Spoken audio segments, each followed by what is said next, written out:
ఆహారాన్ని తినడం ఎంత ముఖ్యమో దాన్ని అపాయకరం కాకుండా సురక్షితంగా ఉండేలా చూసుకోవడము అంతే ముఖ్యం. తినే ముందు మనం చేతులు కడుక్కోవడం ఎంత ప్రధానమో మనం తినే కూరగాయలు, ఆకుకూరలు, పండ్లను మరియు ఇతర ఆహార పదార్థాలను శుభ్రం చేయడము అంతే అవసరం. అయితే అన్ని రకాల వాటిని ఒకే రకంగా శుభ్రం చేయడం సరికాదు.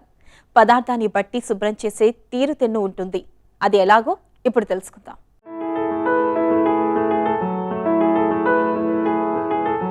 ప్యాకేజ్ చికెన్ అయినా లేక అప్పటికప్పుడు తెచ్చిన చికెన్ అయినా సరే ఇంటికి తీసుకురాగానే దానిని కడగాలి.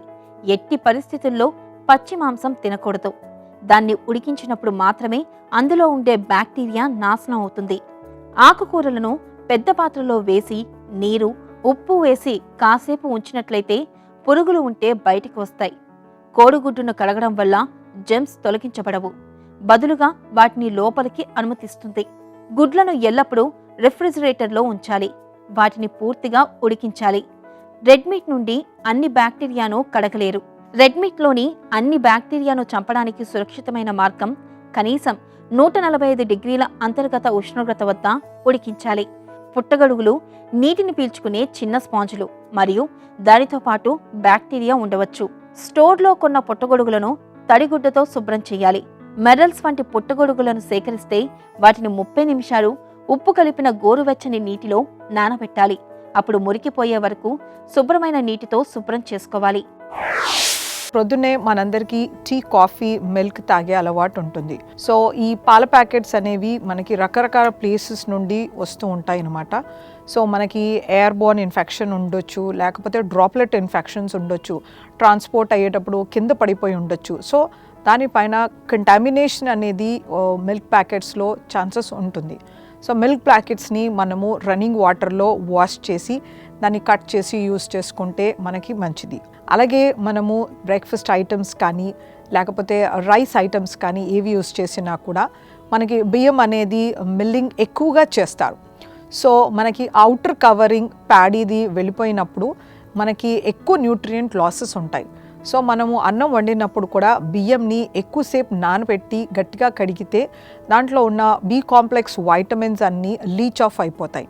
సో అందుచేతనే బియ్యంని తక్కువ మోతాదులో నీరు పోసి దాన్ని మెల్లిగా తిప్పాలి. చేయితో ఇలా సర్క్యులర్ మూమెంట్స్లో తిప్పుతూ నీళ్ళని వార్చితే కనుక మనకి తక్కువ న్యూట్రియంట్స్ డ్రైన్ అవుతాయి.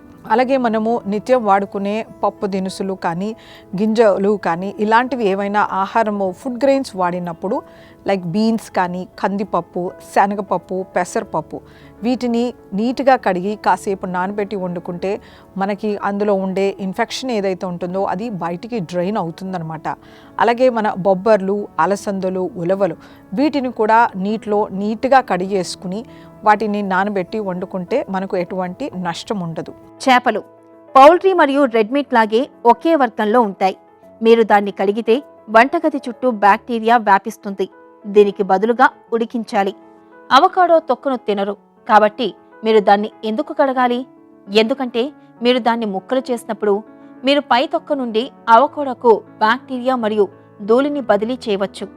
పుచ్చకాయలు నేలపై పెరుగుతాయి కాబట్టి ధూళి మరియు ఎరువుల నుండి తెగుళ్ళు మరియు సూక్ష్మజీవులు వాటిపై ఉంటాయి. పుచ్చకాయను కట్ చేసే ముందు జాగ్రత్తగా కడగాలి. ఆహారాన్ని ఎప్పుడైనా సబ్బుతో గాని, డిటర్జెంట్తో గాని, బ్లీచింగ్ పదార్థాలతో గాని, రసాయన పదార్థాలతో గాని శుభ్రం చేయకూడదని గుర్తుంచుకోవాలి. కేవలం పరిశుభ్రమైన నీటితో మాత్రమే శుభ్రం చేసుకోవాలి. చాలా రీసెర్చెస్ ఏం చెప్తున్నాయంటే మనము థరో వాషింగ్ చేస్తే దానిపైన ఉండే అడ్హర్డ్ బ్యాక్టీరియా కానీ, వైరస్ కానీ, ఎటువంటి కెమికల్స్ కానీ వాటిని డ్రైన్ అవుట్ చేయొచ్చు. అలాగే ఆకుకూరలు మోస్ట్ ఇంపార్టెంట్. మనకి ఎంతో న్యూట్రిషన్ అనేది ఆకుకూరల నుండి లభిస్తుందన్నమాట. సో వీటిని ముందరే నీళ్ళలో నీట్గా కడిగి తర్వాత వాటిని సన్నగా తరిగి మనం కుకింగ్ చేసుకుంటే కనుక మనకి మంచి బెనిఫిట్ అనేది ఉంటుంది. చాలా రీసెర్చ్ స్టడీస్ ఏం చెప్తున్నాయంటే మనము కిచెన్లో యూస్ చేసే సింక్లో మనము చికెన్ని వాష్ చేసి పెట్టినప్పుడు ఆ వాటర్లో చాలా మేరకు బ్యాక్టీరియా వైరస్ అక్కడే అడ్హేర్ అయ్యి మనకు అది ఇన్ఫెక్ట్ అయ్యే ఛాన్సెస్ ఉంటాయి. సో అందుకనే చికెన్ కడిగేటప్పుడు కొంచెం వెనిగర్ వేసి కడగడం కానీ, కొంచెం ఉప్పు వేసి నీట్గా కడిగి వాటిని సింక్ మెయిన్ హోల్లో మొత్తం డ్రైన్ అయ్యేటట్టు చూడాలి. అలాగే సరౌండింగ్ వాటర్స్ని మంచిగా డిస్ఇన్ఫెక్టెంట్ చేస్తే కనుక మనకు ఆ చికెన్ డ్రైన్డ్ వాటర్లో నుండి ఇన్ఫెక్షన్స్ రావని చాలా స్టడీస్ తెలుపుతున్నాయి. అలాగే మటన్, అది బీఫ్ కానీ పోక్ కానీ ఇంకా ఎటువంటి మాంసం అయినా కూడా వాటిలో ఇన్ఫెక్షన్ అనేది చాలా తక్కువగా ఉంటుంది when compare to poultry. So వాటిలో ఇన్ఫెక్షన్ ఏంటంటే ఎలిమెంట్స్ నుంచి ఉంటుంది కాబట్టి వాటిని నీట్గా కడిగి అలాగే కుక్ అనేది బాగా చేయి ఉండాల్సి ఉంటుంది. అట్లీస్ట్ మనము రెడ్ మీట్కి 140 డిగ్రీ సెంటీగ్రేడ్లో మనం బాయిల్ చేయాల్సి ఉంటుందన్నమాట. అప్పుడు వాటిలో ఉండే వార్మ్స్, నిమాటి ఎలిమెంట్స్ కానీ ప్లాటీ ఎలిమెంట్స్ కానీ కంప్లీట్గా డెస్ట్రాయ్ అవుతాయి. ఒకవేళ మనము వాటిని సరిగా కుక్ చేయకపోతే మనకి మల్టిపుల్ ఇన్ఫెక్షన్స్ వచ్చే ఛాన్సెస్ ఉంటాయి. వార్మ్ ఇంటెస్టైన్ అవి కూడా ఛాన్సెస్ ఉంటాయి అన్నమాట. మనం ఏదైనా ఆహారం శుభ్రం చేయడానికి ముందుగా మన చేతుల్ని శుభ్రం చేసుకోవాలి. ఇందుకోసం యాంటీ బ్యాక్టీరియల్ సబ్బుతో చేతుల్ని కడుక్కోవాలి. లేకపోతే మన చేతికి ఉన్న అపరిశుభ్రమే మన ఆహారాన్ని కలుషితం చేస్తుంది. మందంగా ఉండే తోలు ఉన్న పండ్లు, నారింజ, కమలాలు తినబోయే ముందు మనం ఎలాగూ పండ్లు తోలును తినకపోయినా ఒక్కసారి తేలిగ్గా కడగడం మేలు. ఆకుకూరల్ని శుభ్రంగా కడిగాక వాటిపై నీళ్లు ఆరేలా కాసేపు ఆగాలి. అంతేగాని ఆకుకూరల్ని కోసాక వాటిని కడగడం సరికాదు. అలా చేయడం వల్ల పోషకాలు కోల్పోతాం. మట్టి కింద ఉండే బంగాళదుంప, క్యారెట్ వంటి వాటిని వెంటనే శుభ్రపరచకుండా కొద్ది నిమిషాల పాటు నీళ్లలో నాననివ్వాలి.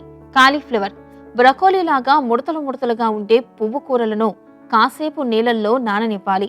ఆ తర్వాత నీళ్లు కారిపోయేలా రంధ్రాలుండే పాత్రలోకి తీసుకోవాలి. కాయగూరల పైపుర చెక్కు తీసేలా ఉండే దోసకాయ, బీరకాయ, సొరకాయ వంటి వాటిని పైనుంచి దార్లా పడుతున్న నీటిలో 1-2 సార్లు కడిగి కొయ్యాలి. తినేవాటిని ఇలా కడగడం వల్ల రుచికరమైన, శుచికరమైన ఆహారంతో మన ఆరోగ్యాన్ని మెరుగుపరుచుకోవచ్చు. ఆహారం కలుషితమైతే కడుపు నొప్పి, విరేచనాలు వంటి సమస్యలెన్నో వేధిస్తాయి. కూరగాయలను పచ్చి మాంసం వంటి వాటితో కలవకుండా చూసుకోవాలి. లేకపోతే మాంసానికి అంటుకొని ఉండే బ్యాక్టీరియా వంటివి కూరగాయలకు వ్యాపించే ప్రమాదం ఉంది. ఇక వంటకాలను వేడివేడిగా తినడమే మంచిది. వండిన పదార్థాలను వేడి వాతావరణంలో గంట కన్నా ఎక్కువసేపు బయట ఉంచితే వాటిల్లో బ్యాక్టీరియా వృద్ధి చెందే అవకాశం ఉంది.